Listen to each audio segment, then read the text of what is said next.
You are welcome to this channel. Don't forget to like, to share, and also to subscribe. Rivers budget. It is a pity that someone not elected is going to spend taxpayers' money.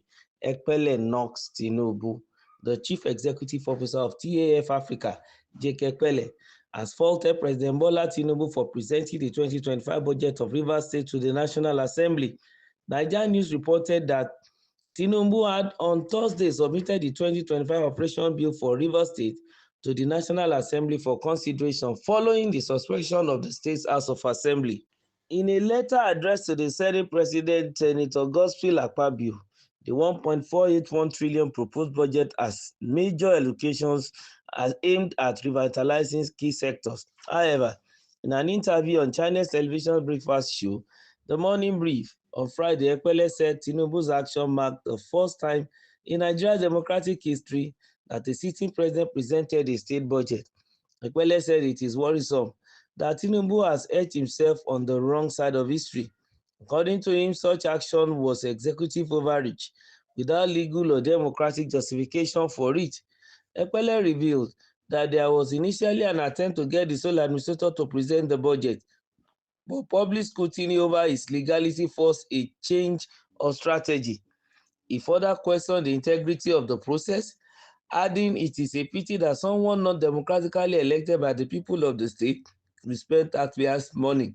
He said, the president has made history, but this time on the wrong side of history. This unprecedented move is very worrisome because this is the first time a sitting president is presenting the budget of a state because of the void in the democratic structure of that state created by this emergency rule. Initially, they were going to push the so-called sole administrator to do this, and I think they realized when we called on them to examine the legality of a non-elected individual overseeing an elected office, which is the institution of the state. Anybody who wants to believe that is justified as a law to tell us about the principles of democracy and making sure an elected individual will administer a state that elected him. Like I said, the president has made history, but I think he's on the wrong side of history by presenting this budget. Who is going to administer this?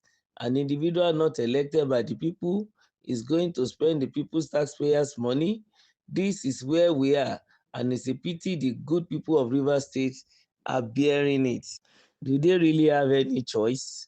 Won't they enjoy the presence of government in Rivers? Even if Mr. Ekpele is, making some serious points, but this last statement about the people of Rivers State bearing it, they don't have any choice. They are at the mercy of these politicians. And I really want to address that angle. If they don't want to lose at both ends, of course, they've lost a democratically elected leader already.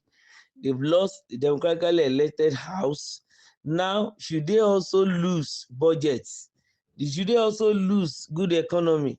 If the administrator, though not democratically elected, but he was appointed by a democratically elected president, and then that is, I think, what gave the president the opportunity to be the one to present the budget, because he is democratically elected and is presenting the budget to a democratically elected institution, the legislature, in this manner.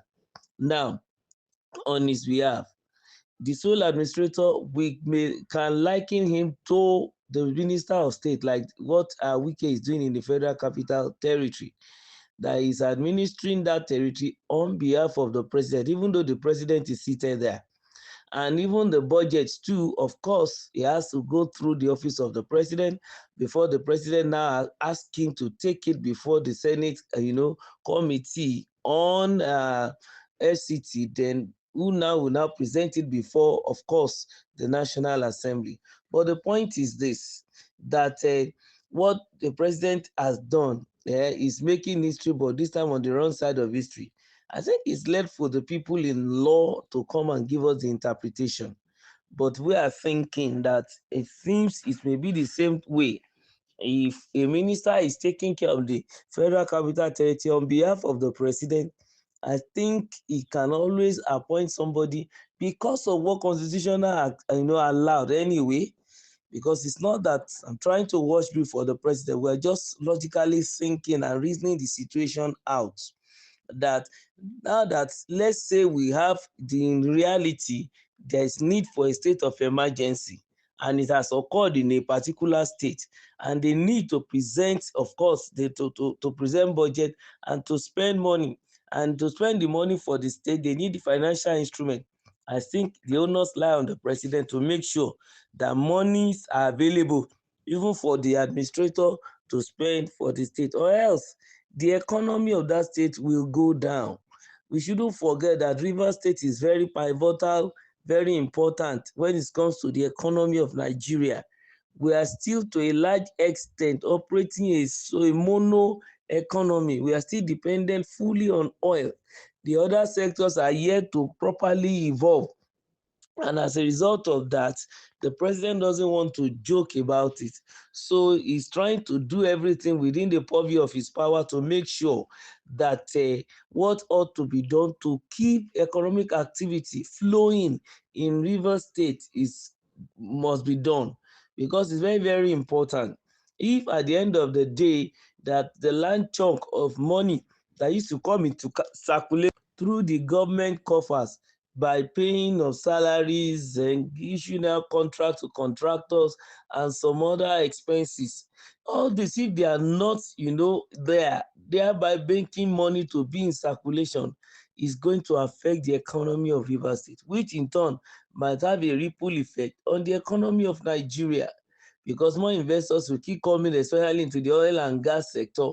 And if they are finding the state hostile, as it were, that there is no much more money in circulation, it's going to bring an issue. So in this regard, well, Mr. Ekpele may have his reasons, but then for me, I may have to disagree with him, because the state, the people are important. I'm not looking at the president that is a politician, and all those politicians, they are erratic in their behavior. Anything that is outside of their own vision and plan, they are selfish about it. They don't go for it.